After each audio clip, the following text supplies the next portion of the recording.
these too, if you're wondering. So, actually, as long as nobody's in front of them, I think we're good. Somebody wants to keep an eye on it. Hi, my name's Alex. I'm new to the community. My wife and I just bought a piece of, like a house up in La Plata Canyon, out by Hesperus, past the Mayday Gate. Welcome. Thanks. Yeah, we're in the process of renovating it. So it's a huge effort.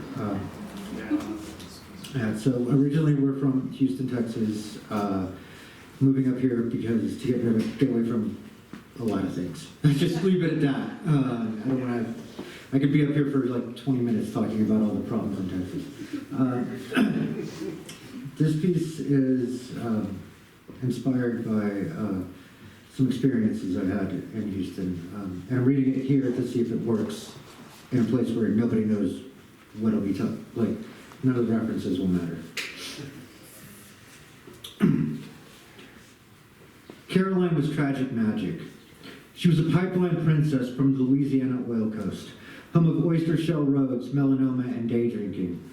But by the time I met her, she was a too much too soon city kid. She chopped past pot, went straight for the white, skipped through traffic with reckless delight, chased falling stars and fought the daylight, danced at the gay bars where it's always Friday night. That's where I caught her eye. She was wearing rage in the male gaze, carrying 8 past lives in her flirty eyes, smell of Jack and Coke trailing like a pack of lies. She gave me a smile dipped in blood and saffron, stole the words out my mouth with nipple clips and a strap-on. Afterwards, we lay in a sticky celebration of our lust, the room illuminated with the tips of our cigarettes and Christmas lights.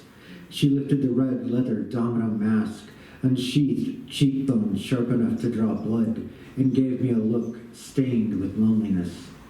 I like you because you make me feel like someone's listening, she said. I didn't know what to say. Thoughtful silence.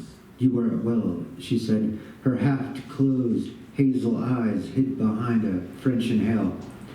Sorry, compliments make me clumsy, I said. Don't worry, I don't trust words either. They're too easy to manipulate. She said, off came the stilettos, down went the fishnets. Changing into something more comfortable, I asked. Yeah, but not for the reasons you think. I'm out of cigarettes and I'd get arrested for soliciting in this outfit. That's what trench coats are for. Fuck that, it's 88 degrees outside. She said she grabbed a thrift store find East London A-line and silver Prada T-straps that fell off the back of a truck. The Louis Vuitton crossbody was a Harlan special. The Gucci watch came from a mobbed-up pawn shop on the west side. She took me there once, right after we met.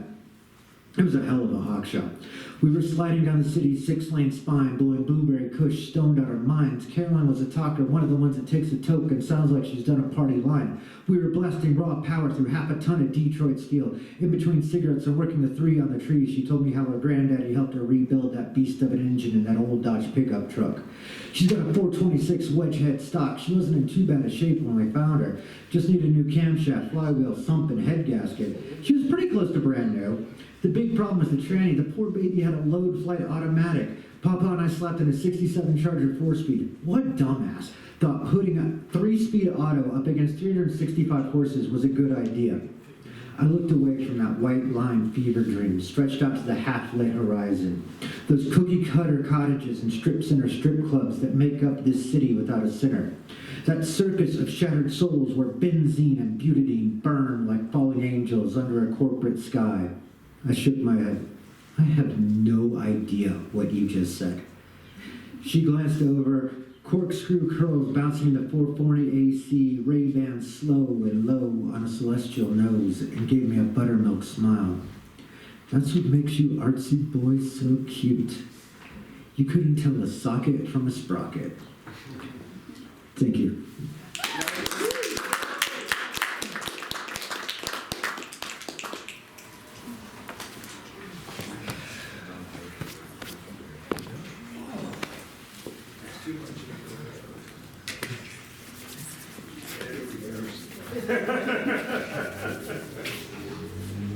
Good evening. Good evening. My name is Larry. I'd like to read something that I've read to some of you before. Most of you haven't heard this, and for those of you who have, suffer. A criminally blue sky, soft mountain breeze carrying the freshness of life was the backdrop for a festival in this glorious Colorado town. Downtown Durango was cordoned off for its first celebration following a hard winter. Peddlers peddled, shoppers shopped, vendors vended, and drunks won dance contests.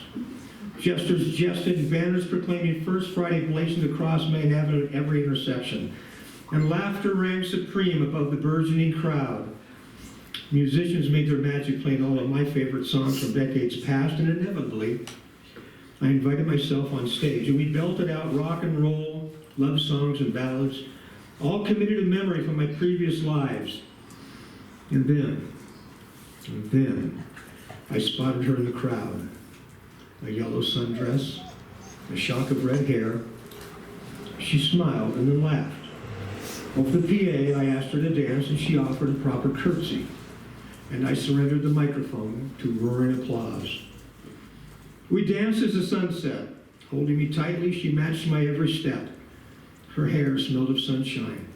Her laughter was music set to a love song, and her green eyes were filled with passion and mischief. The closeness of her body was intoxicating. In my ear, she softly whispered her name, as if it were a secret.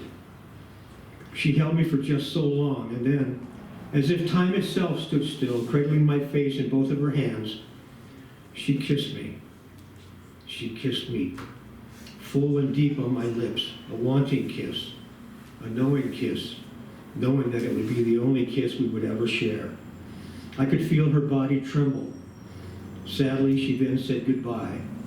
Walking away, we both looked back. Our smiles told the whole story of the celebration. I wasn't allowed back on stage.